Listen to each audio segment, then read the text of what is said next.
નમસ્કાર, જોહાર. વાત કરીશું આપણે તાપી જિલ્લાની.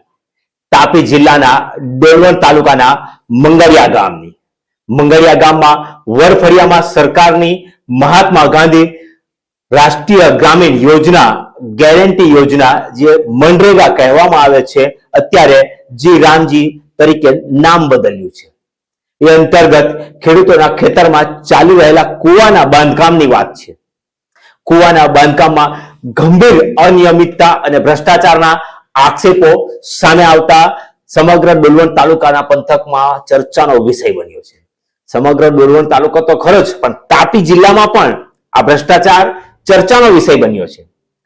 જીજે દેશી ન્યૂઝની ટીમે તપાસ કરતા મોટા ભ્રષ્ટાચારનો ભાંડાફોડ થયો છે. કુવાના બાંધકામમાં ગુણવત્તાના ધોરણોનું પાલન કરવામાં જ નથી આવ્યું.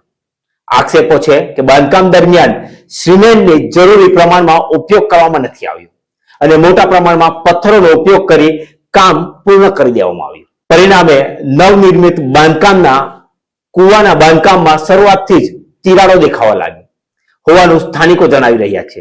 સ્થળ પરથી સામે આવેલી તસવીર અને સ્થાનિકોની રજૂઆતો મુજબ કુવાની દિવાલમાં બાંધકામની ગુણવત્તા અને ગંભીર પ્રશ્નો ઉભા થયા છે.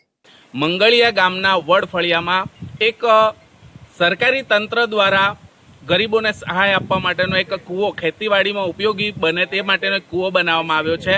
પણ આ કૂવો વિશેષ છે કારણ કે આ કૂવો ચમત્કારી કૂવો છે. આ કૂવો એવો છે કે જેમાં કપચી, સિમેન્ટ એવી કોઈ વસ્તુની જરૂર નથી પડતી. ફક્ત પથ્થર મૂકો એટલે કૂવો ઊભો થઈ જાય અને પથ્થર પણ એટલા સરસ કે આવા ખાલી પથ્થર મૂકો એટલે દિવાલ ઊભી થઈ જાય. અને આ પથ્થર દ્વારા જ આખું આપ જોઈ શકો છો સ્ટ્રક્ચર પથ્થર દ્વારા દિવાલ ઊભી કરવામાં આવી છે. અને નર્યો ભ્રષ્ટાચાર, નરી આંખે જોઈ શકાય તેવો ભ્રષ્ટાચાર તાપી જિલ્લાના ડોલવણ તાલુકામાં મનરેગાની યોજના દ્વારા બનતા આ કૂવામાં આપને દેખાઈ રહ્યો છે. કેમેરામેનને વિનંતી કરીશ, આ બતાવશે કે આખી જે દિવાલ છે સામેની સાઈડ આખું કાણું પડી ગયું છે. ક્યાંક ને ક્યાંક ફક્ત ને ફક્ત ફોટા પાડીને બિલ પાસ કરવા માટે નાના બાળકો રમત રમતા હોય ત્યારે જે ઘર રમતા હોય એ ઘર પણ ખૂબ સારી ક્વોલિટીનું હોય.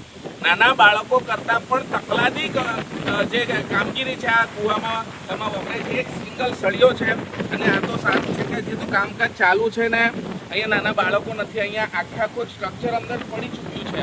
અહીંયા આપણે જોઈશું કે ભ્રષ્ટાચાર કરવા માટે કેવા પેંતરા અજમાવી રહ્યા છે આ લોકો. અહીંયા જે તકતી મારવામાં આવી છે એમાં પૂરેપૂરો ઉલ્લેખ પણ નથી કરવામાં આવ્યો.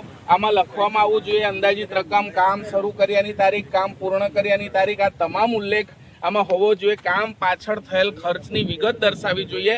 પણ ફક્ત ને ફક્ત આટલું લખીને લાભાર્થી છે નારાયણભાઈ વીરસિંહભાઈ ચૌધરી. આપણે એમની સાથે જ વાત કરીશું. નારાયણભાઈ આપણી સાથે જોડાયા છે, આપણે એમની સાથે વાત કરવાની કોશિશ કરીશું. બેન, આપનું નામ? પ્રિયંકાબેન. ગામનું નામ? મંગળિયા. ફળિયું? વડફળિયું. બેન, આ જો કૂવો છે એ કોના નામ પર છે? કોની ખેતરના? હા, નારાયણભાઈ વીરસિંહભાઈ ચૌધરી. બરાબર. કઈ યોજના હેઠળ બનાવવામાં આવ્યો છે? મનરેગા. મનરેગા યોજના હેઠળ. બેન, આ કૂવાની દિવાલ તૂટી ગઈ ત્યારે તમને ક્યારે ખબર પડી? એ તો એ ખોયલું ત્યારે પ્લેટ ખોલી ત્યારે ખબર પડી. હવે બેન, આ કૂવાનું જે તમે પ્લેટ ખોલી એટલે તમે બાંધકામ જોઈ શકો છો અત્યારે, શું કહેશો આ બાંધકામ વિશે? તો સરખી રીતે બનાવવું પડે. એ લોકોએ જે લોકોએ બનાવ્યું એ લોકોએ. કેવું તમને શું દેખાય છે? આમાં શું ભરેલું છે અંદર? પથ્થર ને રેતી ને ચીરમેટ ને એટલું જ. પથ્થર મૂકી દીધા નીચે ને પછી ઉપરથી માલ મૂકી નાખી દીધો. બીજું કઈ કર્યું નથી. હવે આ જ્યાં ત્યાં તિરાડો દેખાઈ રહી છે, સળિયા પાથર દૂર દૂર કરી દીધા. બરાબર. અને આ તિરાડો છે, તમને લાગે આ કૂવો ટકશે એવું લાગે તમને? હવે બેન, આ કૂવો કેટલો હતો ને કેટલો આ લોકોએ બનાવી આપ્યો? એ લોકોએ અડધો ઉપર તો એ લોકોનો જ ખર્ચો છે અને બાકીનો ખાલી એ લોકોએ થોડું જ ફોડાયું. એટલે ફૂટે નહીં કે નહીં નીચેથી પેલા ચીપાટ પથ્થર જેવા. એટલે કંટાળી ગયા એટલે ફોડવા સારું એ લોકો ના પાડવા માંડ્યા. પછી એ ભાંગતા મંડી ગયા. બરાબર. ને અડધો કૂવો તમે જાતે બનાવ્યો છે? અડધો ઉપર તમે બનાવ્યો છે અડધો ઉપર અને અડધાથી ઓછો એ લોકોએ બનાવીને આ ખાલી સ્લેબ ભરી આપ્યું છે. અને જે કામ કર્યું તે પણ કેવું કર્યું છે? એકદમ ખરાબ કર્યું છે, હલકી કક્ષાનું કર્યું છે. તો સરકારને શું કહેવા માંગો છો? સરકારને તો શું કે અમે સારી રીતે બનાવી આપવો જોઈએ, સારું બનાવવું જોઈએ. ક્વોલિટી વાળું કામ કરવું જોઈએ. સરકાર પૈસા આપે તો પછી સારી રીતે બનાવવું જોઈએ એમ. બરાબર. આ તકતી લગાવીને કાકાના ફોટા પાડી ગયા અહીંયા લોકો? પાડી લઈ ગયા. પાડી લઈ ગયા. પાડી લઈ ગયા. અને તમને કઈ કીધું બીજું આ કેટલો ખર્ચો થયો છે આની પાછળ એવું તેવું કઈ?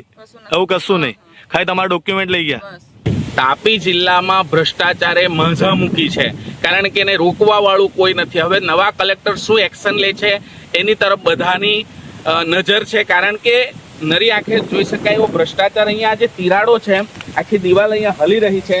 કદાચ હું વધારે જોર કરું તો આખી દિવાલ પડી જાય એનું કારણ છે અહીંયા ફક્ત પથ્થર ભરવામાં આવ્યા છે.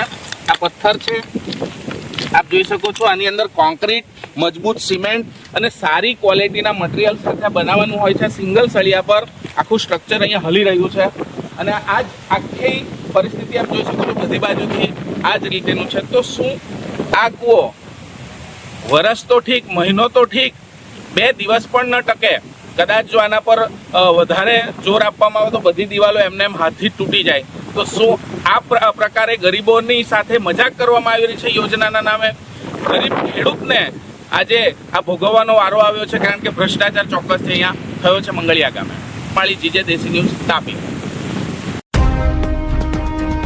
જીજે દેશી ન્યૂઝ ફક્ત એક ન્યૂઝ ચેનલ નથી, આ છે દરેક આદિવાસી સમાજનો સ્વતંત્ર અવાજ. જ્યાં સત્ય દબાતું નથી, જ્યાં જનતાના પ્રશ્નો સીધા સત્તા સુધી પહોંચે છે.